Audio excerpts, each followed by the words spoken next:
Welcome to the slop farm. Enjoy the video. You start by opening Settings and tapping Control Center. This is where you add controls. Once done, make sure Low Power Mode is available in the list of controls. If not, update iOS.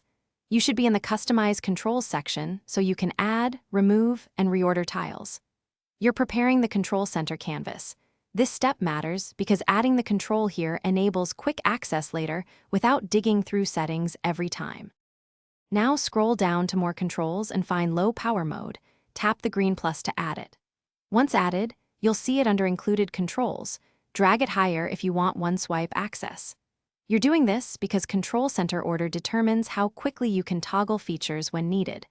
Make sure to visualize where it will appear so you don't accidentally trigger nearby toggles. This is the key customization step that makes low power access immediate.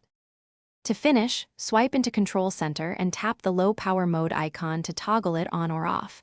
This preserves battery quickly when you need it. If the icon is missing, go back to Customize Controls or restart your device, because minor glitches often clear with a reboot.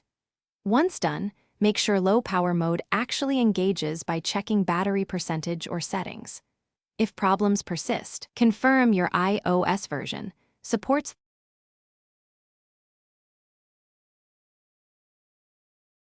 Thanks for watching. Consider subscribing if we helped you today.